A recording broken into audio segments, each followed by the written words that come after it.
بسم اللہ الرحمن الرحیم۔ السلام علیکم پیارے دوستو، ماہ رمضان کے گزرنے کے فوراً بعد اللہ تعالی ہم مسلمانوں کو عید منانے کا موقع عطا کرتا ہے، یعنی کہ رمضان المبارک کے گزرنے کے فوراً بعد مسلمان عید مناتے ہیں۔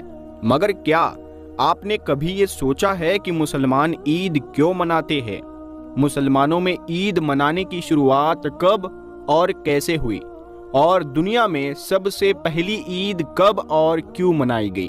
آج کے اس ویڈیو میں ہم آپ کو عید کا پورا اتہاس بتانے والے ہیں، جیسے کہ مسلمان عید کیوں مناتے ہیں، عید منانے کا اصل مقصد کیا ہے، سب سے پہلی عید کب اور کس نے منائی، اور عید ہمیں کیا پیغام دیتی ہے۔ دوستو، سب سے پہلے تو ہم آپ کو بتا دیں کہ اس دنیا میں سب سے پہلی عید اس دن منائی گئی تھی جس دن حضرت آدم علیہ السلام کی توبہ قبول ہوئی تھی۔ اس دن دنیا میں پہلی بار عید منائی گئی۔ دوسری بار عید اس وقت منائی گئی جس روز حابیل اور قابیل کی جنگ کا خاتمہ ہوا تھا۔ اس کے علاوہ حضرت ابراہیم علیہ السلام کی قوم نے اس دن بھی عید منائی تھی جس روز حضرت ابراہیم علیہ السلام پر نمرود کی آگ ٹھنڈی ہو گئی تھی، جبکہ حضرت یونس علیہ السلام کی امت نے اس دن عید منائی تھی جس روز حضرت یونس علیہ السلام کو مچھلی کی قید سے رہائی ملی تھی۔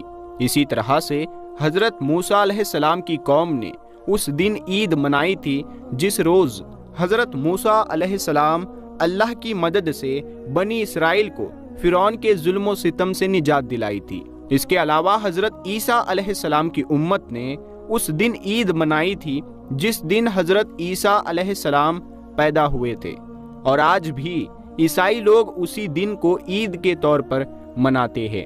لیکن ہم آپ کو بتا دیں کہ اس وقت پوری دنیا کے مسلمان رمضان کا مہینہ گزرنے کے بعد ایک شوال کے دن عید مناتے ہیں، یعنی کہ رمضان المبارک کے گزرنے کے فوراً بعد عید مناتے ہیں۔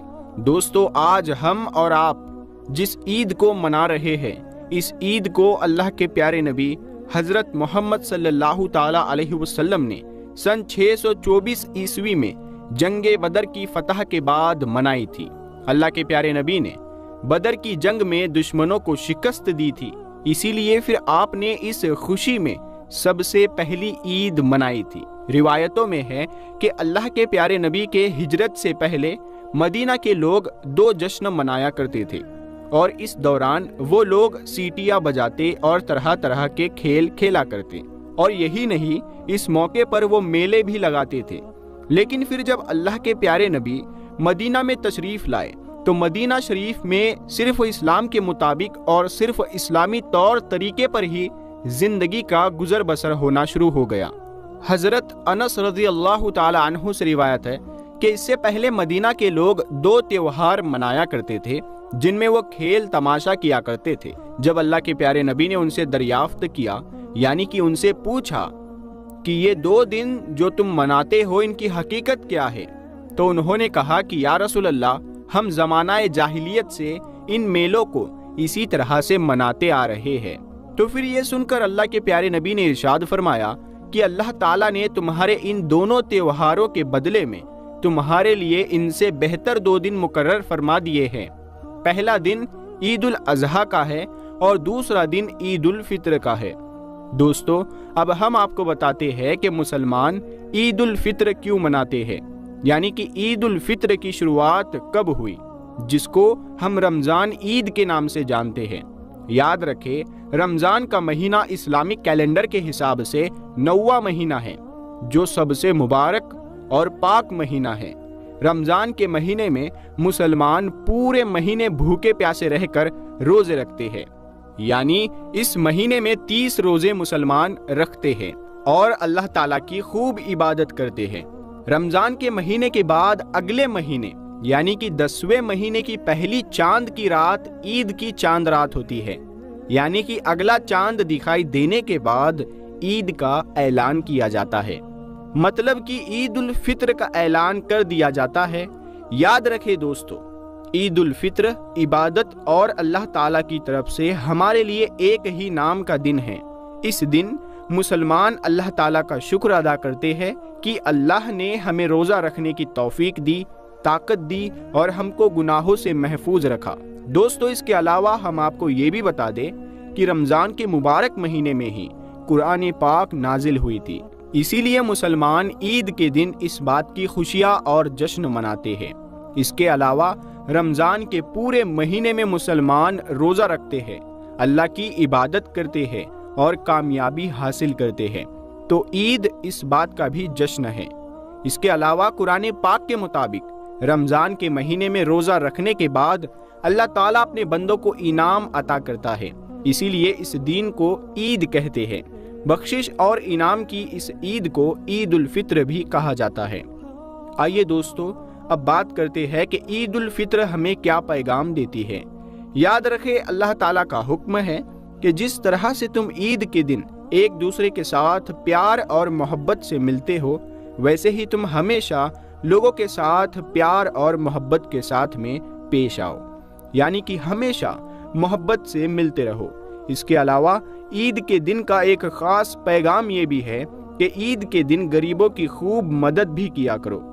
دوستو یاد رکھے اللہ کے پیارے نبی صلی اللہ تعالی علیہ وسلم بڑی ہی سادگی کے ساتھ عید منایا کرتے تھے۔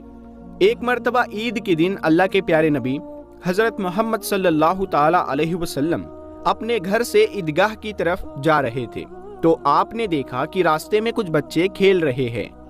ان بچوں کے پاس میں ایک بچہ اداس اور غمگین حالت میں بیٹھا ہوا ہے۔ اس بچے کو دیکھ کر آپ کے قدم مبارک وہیں پر رک گئے۔ پھر آپ اس بچے کے پاس گئے اور اس سے پوچھنے لگے کہ بیٹا، سب بچے خوشی سے کھیل رہے ہیں، مگر تم یہاں پر اداس کیوں بیٹھے ہو؟ اس پر اس بچے نے جواب دیا، اے اللہ کے نبی، میں یتیم ہوں، میری ماں اور میرے والد دونوں کا انتقال ہو چکا ہے، میرے لیے کپڑے لانے والا کوئی نہیں ہے۔ آج اگر میری ماں زندہ ہوتی تو آج مجھے بھی میری ماں نہلا کر نئے کپڑے پہناتی اور پھر میں بھی خوشی خوشی کے ساتھ ان بچوں کے ساتھ کھیلتا اور پھر عیدگاہ میں جاتا۔ بس یہی باتیں سوچ سوچ کر میں اداس اور غمگین بیٹھا ہوا ہوں، بس اتنا سننا تھا۔ اللہ کے پیارے نبی کی آنکھوں میں آنسو آ گئے۔ پھر آپ نے اس بچے سے کہا، اے بیٹا، تم میرے ساتھ آؤ، آج محمد تمہیں اپنا بیٹا مانتا ہے۔ پھر آپ اس بچے کو ساتھ لے کر واپس اپنے گھر آئے اور پھر اس بچے سے کہا کہ آج سے حضرت عائشہ تمہاری ماں ہے، حضرت فاطمہ تمہاری بہن ہے اور حسن اور حسین تمہارے بھائی ہے۔ اس کے بعد اللہ کے پیارے نبی نے اپنی بیوی حضرت عائشہ صدیقہ رضی اللہ تعالی عنہا سے کہا، اے عائشہ، اس بچے کو نہلا دو، یہ بچہ یتیم ہے۔ یہ سن کر پھر حضرت عائشہ نے اس بچے کو نہلا دیا۔ اس کے بعد اللہ کے پیارے نبی حضرت محمد صلی اللہ تعالی علیہ وسلم نے اپنی چادر کے 2 ٹکڑے کیے، ایک کو اس کے بدن پر پیبند کی طرح باندھ دیا اور دوسرے کپڑے سے اس بچے کو اڑا دیا۔ دوستو اس کے بعد حضرت عائشہ نے اس بچے کے سر میں تیل لگایا اور اس کے بالوں میں کنگھی کی اور سرما لگایا اور خوشبو بھی لگائی۔ پھر جب وہ بچہ تیار ہو گیا تو وہ بہت خوش ہو گیا۔ پھر وہ بچہ اللہ کے پیارے نبی حضرت محمد صلی اللہ تعالی علیہ وسلم کے ساتھ میں چل پڑا۔ تو پھر یہ دیکھ کر اللہ کے پیارے نبی اس بچے کے سامنے آ کر بیٹھ گئے اور فرمانے لگے کہ آج تم پیدل نہیں چلو گے، تم آج میرے کندھوں پر سوار ہو کر عیدگاہ میں جاؤ گے۔ پھر اللہ کے پیارے نبی نے اس بچے کو اپنے کندھے پر بٹھا لیا اور عیدگاہ کی طرف چلنے لگے۔ پھر جب آپ اس جگہ پر پہنچے جہاں پر سب بچے کھیل رہے تھے تو ان بچوں نے اللہ کے پیارے نبی کے کندھوں پر اس بچے کو دیکھا جس کو وہ اپنے ساتھ کھلا بھی نہیں رہے تھے۔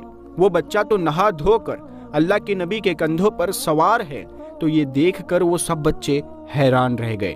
پھر ان بچوں نے اللہ کے پیارے نبی حضرت محمد صلی اللہ تعالی علیہ وسلم کو سلام کیا۔ پھر اس بچے نے ان باقی بچوں کو بتایا کہ اللہ کے پیارے نبی مجھے عید کی نماز کے لیے عیدگاہ میں لے جا رہے ہیں، اب میں یتیم نہیں رہا، اللہ کے پیارے نبی کا بیٹا بن گیا ہوں۔ یہ سن کر پھر ان بچوں میں سے ایک بچے نے کہا، کاش ہم بھی یتیم ہوتے تو اللہ کے پیارے نبی ہمیں بھی اپنے کندھوں پر بٹھاتے اور پھر ہمیں بھی عیدگاہ تک لے جاتے۔ دوستو اس کے بعد اللہ کے پیارے نبی اس بچے کو ساتھ لے کر عیدگاہ میں پہنچ گئے اور پھر جب آپ ممبر پر چڑھنے لگے تو وہ بچہ نیچے بیٹھنے لگا۔ یہ دیکھ کر پھر آپ نے اس بچے سے کہا کہ آج تم میرے ساتھ ممبر پر بیٹھو گے۔ پھر جب آپ ممبر پر بیٹھے تو اس بچے کو بھی آپ نے اپنے پاس میں بٹھا لیا، اور پھر آپ نے محبت کے ساتھ میں اس بچے کے سر پر ہاتھ رکھا اور فرمایا، اے لوگو، جو آدمی کسی یتیم کے سر پر محبت سے ہاتھ رکھے گا تو اس کے ہاتھ کے نیچے جتنے بھی بال ہوں گے اللہ تعالیٰ اس کے نامہ اعمال میں اتنی ہی زیادہ نیکیاں لکھ دے گا۔ اور پھر آپ نے مزید فرمایا کہ کسی یتیم کی دیکھ بھال کرنے والا اور میں جنت میں اس طرح سے ساتھ میں ہوں گے جس طرح سے ہاتھ کی دونوں انگلیاں ساتھ میں ہوتی ہیں۔ پھر آپ نے اپنی دونوں انگلیوں کو ملا کر دکھایا۔ تو دوستو، یہ ہے عید کا اصلی مطلب۔ عید کا مطلب صرف اپنی ہی خوشی نہیں ہے بلکہ اپنے آس پاس میں سب کو خوش کرنا ہے۔ آج ہم اپنے لیے اور اپنے بچوں کے لیے تو نئے نئے اور طرح طرح کے کپڑے خرید لیتے ہیں، مگر کیا ہم اپنے آس پاس میں رہنے والے ایسے بچوں کے لیے بھی کچھ سوچتے ہیں جن کے پاس میں کچھ بھی نہیں ہوتا ہے؟ اگر آپ کے آس پاس بھی ایسے یتیم بچے اور غریب بچیاں رہتی ہو تو آپ ان کا خیال ضرور رکھیں۔ اللہ تعالیٰ آپ کو اس کا خوب اجر دے گا۔ ویڈیو اچھا لگا ہو تو آپ اسے دل سے ایک لائک ضرور کر دیں، اور مہربانی کر کے اس چینل کو سبسکرائب کریں، اور اس ویڈیو کو عید سے پہلے ہر جگہ شیئر ضرور کریں۔ ہم ملتے ہیں آپ کو اگلی ویڈیو میں، تب تک کے لیے السلام علیکم۔